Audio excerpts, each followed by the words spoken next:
good afternoon. It's a pleasure to be here, and I'm also Dutch by accident, we discovered. I'm Marianne, and I'm married to Lorraine. And what is interesting about Lorraine is not so much that she's a woman, she's from the Caribbean. And that, to be honest, in our household is something, from two different parts of the world that gives a very dynamic couple. I'm also the general manager of Microsoft in Central and Eastern Europe, and I'm responsible for about half of the business for Microsoft in 33 countries. So I have a pretty big responsibility. It's a large organization, and it's a lot of revenue. And I'm really proud that I'm a role model for LGBT. And why is because it's very easy to be gay in the Netherlands, as Tom was saying. It's also very comfortable living in the UK, but I work in Eastern Europe. And if you looked at the red on those charts, I'm in those countries every single week. And just to give you an example, Microsoft Russia is a company with about 1,000 people. And as David was saying, if you would estimate that between 5 and 10% is gay, conservatively 5, that means that there are between 50 and 100 people that are gay. Guess how many Microsoft Russian employees are out at work? Zero. Not because the policies are there. The policies are great. Not because people are tolerant. People are generally tolerant. I'm very open. I always get really, very normal reactions because, and I talked with HR about it, is that outside the work environment, there is intolerance, there is bullying. And so it's just safer to not being out. I want to talk about diversity all up, but of course with a big focus on LGBT. Microsoft mission, and we're absolutely really strong about that, is to empower every person and every organization on the planet to realize their potential. We think that technology is something amazing, something great. You all use it every single day as a human being in companies. And if we do that really well, and we want to go after all 6 billion people that are out in the planet, it's going to be an amazing world. If you then go to the next slide, 50% of those people are women. So we go to the next one. Then you see actually the world isn't so equal. Actually 3% of CEOs today who are running the companies, who are engaging with that 6 billion people audience, 3% is a woman. 3% is a woman. And if you go to the next slide, is that STEM is technology and engineering degrees. If you look at the number of girls who do an engineering degree, 75% within 10 years leaves the industry, will do a job that has nothing to do with the stuff that they've been trained for, and is one of the most booming businesses and industries in the world. You can say, but the world is running fine, it's okay. Is that actually, as you can see, 40% of people working are women, 55 billion of consumer goods are purchased by women, but even more interesting, of the 55 billion of all spending, the woman, 80%, makes the decision. Men are kind of, that's cool, I let her do that.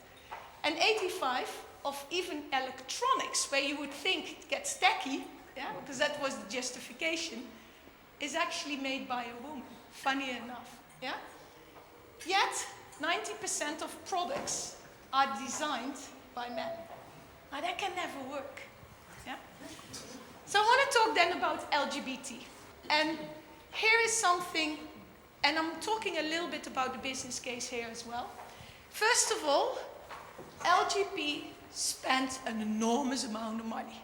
They spent 500 billion in Europe, 700 billion in the US. But also because on average they have not as big families, or often don't have families. They have 20% more disposable income. They spend their money. They like to spend money. the highly influential. I don't know, I'm of the generation, I used to watch Sex in the City. Yeah, we all know Sex in the City. And in there's a scene where Samantha says to her gorgeous boyfriend, he's absolutely handsome, she says, darling, I'm your PR manager now. Get the gays, you get the gays, you get the girls. You get the girls, you're Justin Bieber. Yeah, that's how it works. Yeah, so it is a very influential, and it's a very loyal community. It's a very loyal community. And they obviously are very social conscious. And this was interesting. I don't know if you noticed, and I'm not making a political statement, but when Trump got elected, there were massive protests all over the US. Did you see how many rainbow flags there were? I was almost like, oh my God, you know, because it's not about LGBT, but the gays group and rally because there is potentially a threat to freedom. And of course, that goes straight in to the insecurity from the place where we come from. The other thing is, and it's not something that I can statistically prove, but it's definitely there. When we had to come to terms with coming out, you know, who we are, our identity, it's kind of a personal life crisis. Yeah?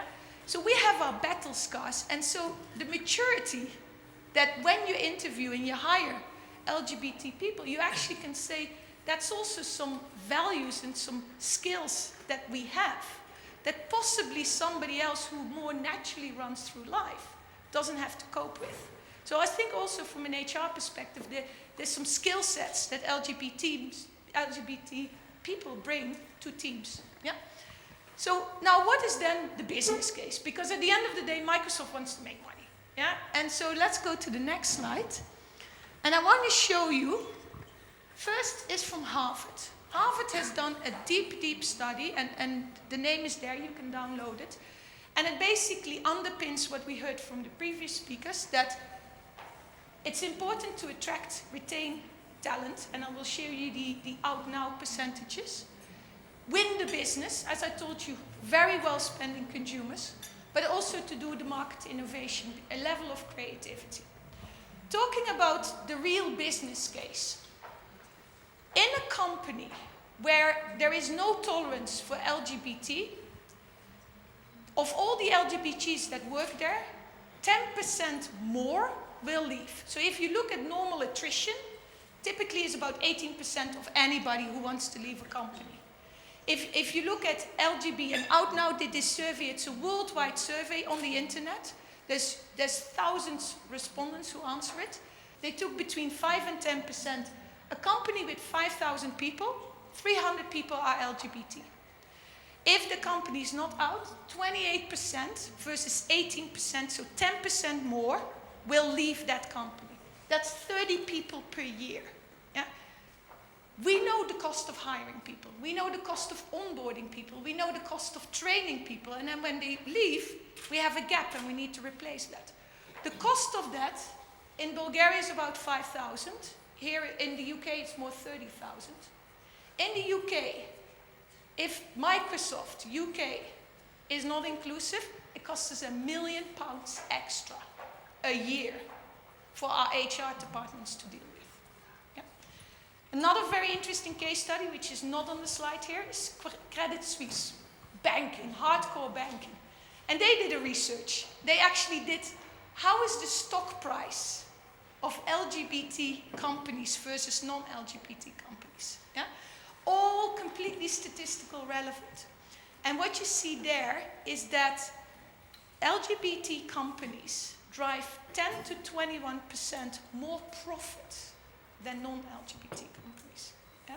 So it's a real good fact. And the last statistic I love to share is a big research company in the US, and who the owner is transgender.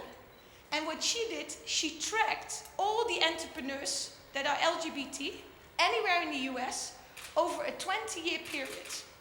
And what you saw is that the migration of these people, they all leave their hometowns, whether they are in Texas or they are in the South, they move to California. And actually, those companies over 20 years, they've created 2 million new jobs. So 2 million new jobs California got, thanks to, Michael Harvey, yeah? in a way, because of, being clever about your strategies. I see Microsoft Serbian employees moving to Vienna. I see Microsoft Greek employees, because you think maybe Greece is okay, but I see them moving to the UK. Yeah? So there's a brain drain from Eastern Europe if we don't do something about it. So then the question is, what do we do about it? And the reality is not what we do, it's what the employees do. So GLEAM stands for Gay and Lesbian Employees at Microsoft. It started in 1983. It was actually the first company ever in the world where the gay employees said, let's organize ourselves. So we are been around a lot. We've done tons of things. So we are there for each other. Yeah, we just want to have fun with each other. We're there to make unequal courses within the company right. And I give you a very good example. In the UK, Microsoft pays the health benefits for Lorraine. If I would work for Microsoft in Greece, I would not get this benefit.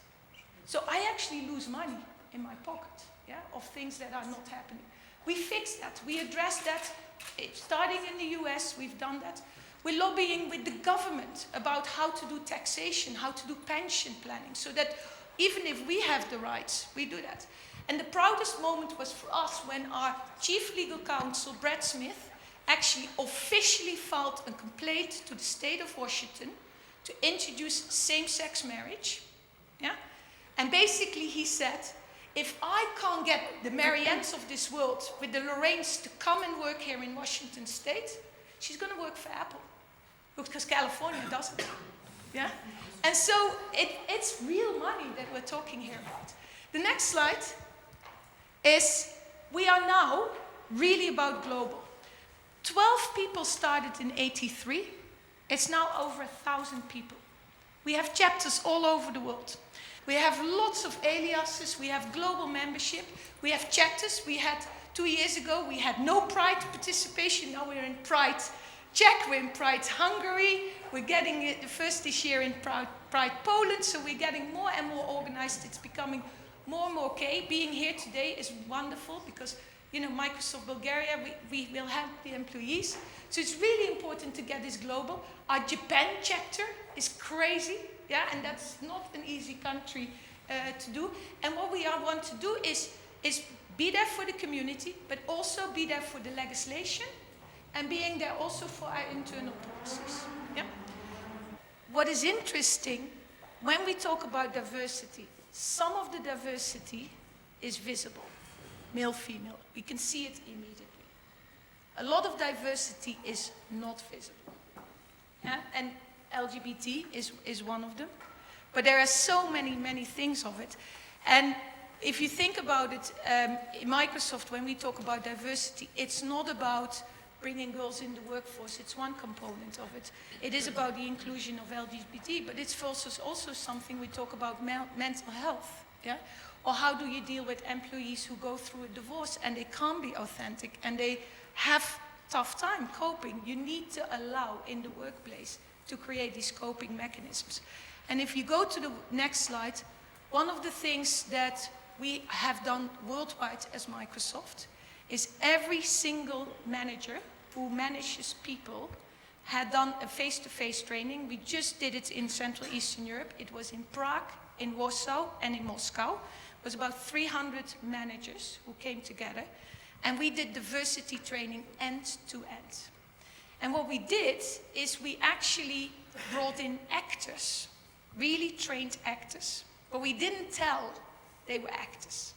We presented them as Microsoft employees, and we put them in a situation, and they did a number of role plays. Yeah? And one of the moments where, and so what is interesting is every part of the world, whether you do this in Mexico or in the Netherlands, or we did it in Prague, even between Prague, Moscow, and Warsaw, the topics greatly changed in terms of what is some of the prejudices or some of the issues that were coming up. And one of the breakthrough moments was actually one of the co-workers, because there was somebody from Poland who was an actor, there was somebody from Russia, so it was really done as if they were locally from our own organization. And one person was actually from Hong Kong, and he was told all the time that he didn't have good communication skills. and that he wasn't assertive enough, and that he had to be a higher profile.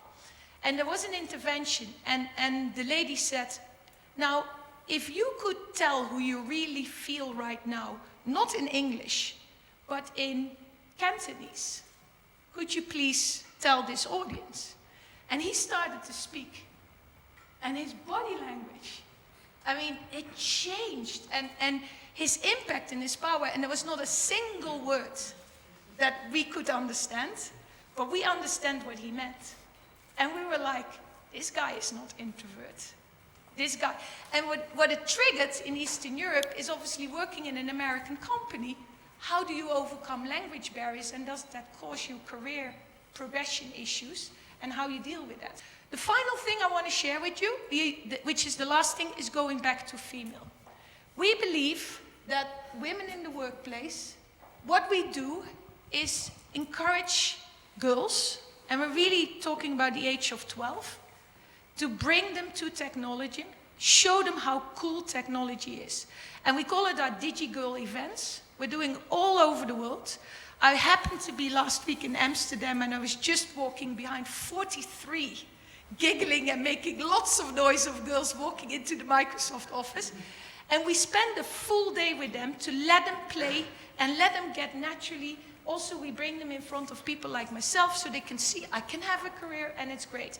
And I want to show you on the finish, because we believe if they don't quit their degrees, if they do continue their career, we are hiring the right level of diversity in 2032.